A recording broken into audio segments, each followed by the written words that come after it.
Hi friends, welcome to Uma kitchen. இன்றைக்கி முருங்கைக்கீரை கடையிறது எப்படின்னு பார்க்க போகிறோம். அதுக்கு தேவையான பொருள் 100 கிராம் துவரம்பருப்பு எடுத்து வச்சுருக்கேன், ஒரு தக்காளி எடுத்து வச்சுருக்கேன், கட் பண்ணி வச்சுருக்கேன், ஒரு புடி சாம்பார் வெங்காயம் கட் பண்ணி வச்சுருக்கேன், ஒரு 10 பூண்டு பல் எடுத்து வச்சுருக்கேன், அதுக்கு கொஞ்சம் மஞ்சத்தூள் எடுத்து வச்சுருக்கேன், சீரகம் எடுத்து வச்சுருக்கேன், கருவேப்பிலை எடுத்து வச்சுருக்கேன், பெருங்காயம் எடுத்து வச்சுருக்கேன், கடுகு எடுத்து வச்சுருக்கேன், தேவையான அளவு உப்பு சேர்த்துக்கலாம், எண்ணெய், ஒரு கட்டு கீரை எடுத்து வச்சுருக்கேன், காஞ்ச மிளகாய் எடுத்து வச்சுருக்கேன். இப்போ அது எப்படி செய்யறதுன்னு பார்க்கலாம்.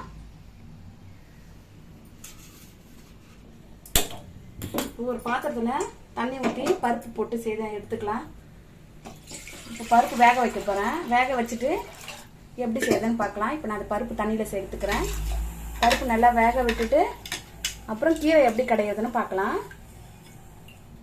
இப்போ ஒரு பாத்திரத்தில் தண்ணி ஊற்றி வச்சுருக்கேன். இது வேகட்டும். பருப்பு வெந்ததுக்கப்புறம் எப்படி செய்யுதுன்னு பார்க்கலாம். இப்போ பருப்பு வெந்துடுச்சு, எடுத்துடலாம். எடுத்துட்டு இப்போ தாளிக்கலாம்.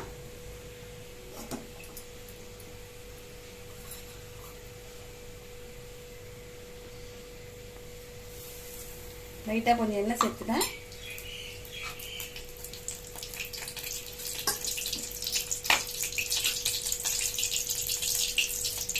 இப்போ இதில் வரமிளகாய் சேர்த்து வறுத்து எடுத்து வச்சுக்கலாம்.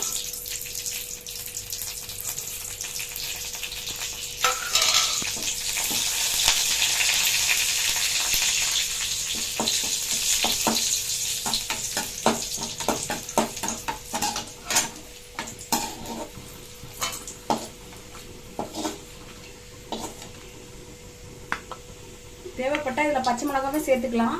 வேணுன்றவங்க பச்சை மிளகாவும் சேர்த்துக்கலாம். நான் காஞ்ச மிளகாய் சேர்த்துருக்கேன்.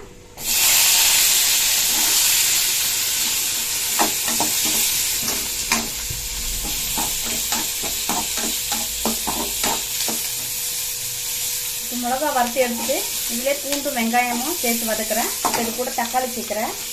சேர்த்து வதக்கிட்டு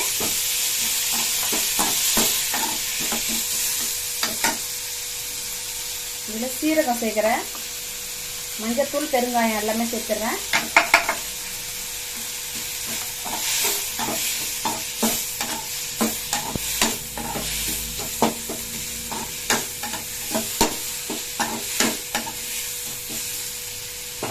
கீரை சேர்க்க போகிறதுல கீரையை சேர்த்து அதில் ஒரு வதக்கிட்டு அப்புறம் பருப்பு தண்ணியை ஊற்றி வேக வச்சு கடைய போகிறோம்.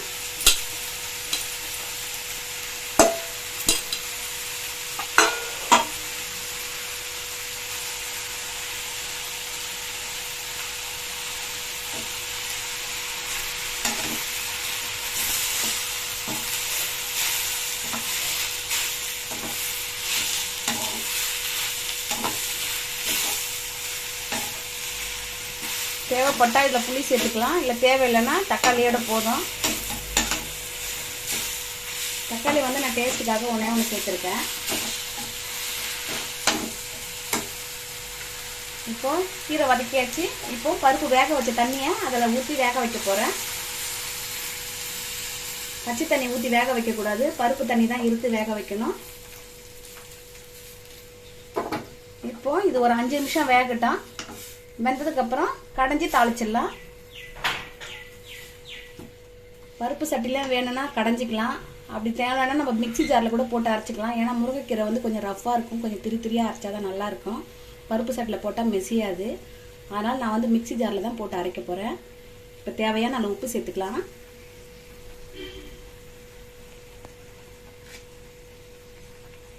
இப்போ இது ஒரு 5 நிமிஷம் வேக விட்டுட்டு லாஸ்ட்டாக நம்ம கடைஞ்சி தாளிக்க போகிறோம்.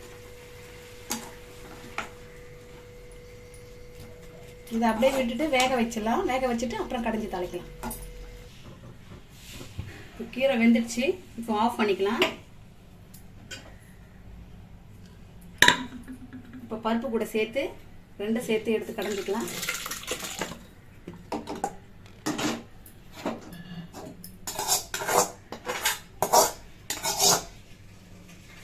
கொஞ்சம் மிளகாய் சேர்க்குறேன். சேர்த்துட்டு தண்ணி இல்லாமல் கீரையை வடித்து இப்போ இந்த ஜாரில் சேர்க்குறேன்.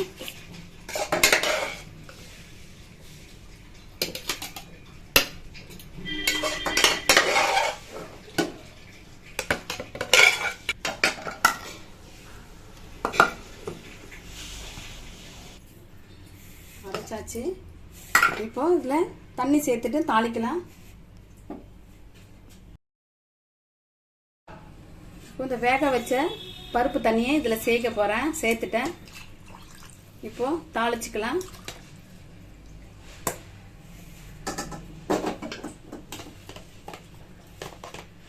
வேக வச்ச தண்ணியை மட்டும்தான் சேர்க்கணும். அதில் வந்து பச்சை தண்ணியெலாம் ஊற்றக்கூடாது.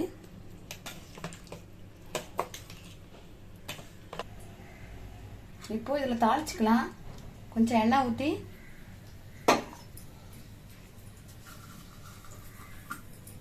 கடுகு சேர்க்கிறேன்.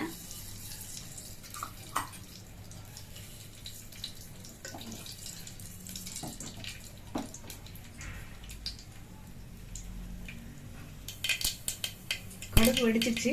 இப்போ கருவேப்பிலை சேர்க்கிறேன். இப்போ கடைஞ்ச இதை எடுத்து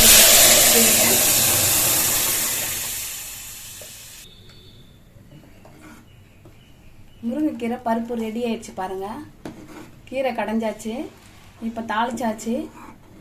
அவ்வளோதான். முருங்கைக்கீரை வந்து ரொம்ப கொதிக்க விடக்கூடாது. நம்ம பச்சை தண்ணி ஊற்றாமல் வேக வச்ச தண்ணியை இருந்து பருப்பு கீரையும் கடைஞ்சிட்டேன். பச்சை தண்ணி ஊற்ற தேவையில்லை. இங்கே பாருங்கள், கொதிக்க வைக்க வேண்டாம். கொதிக்க வச்சா கசப்படுக்கும். கீரை ரெடி ஆயிடுச்சு பாருங்கள். கீரை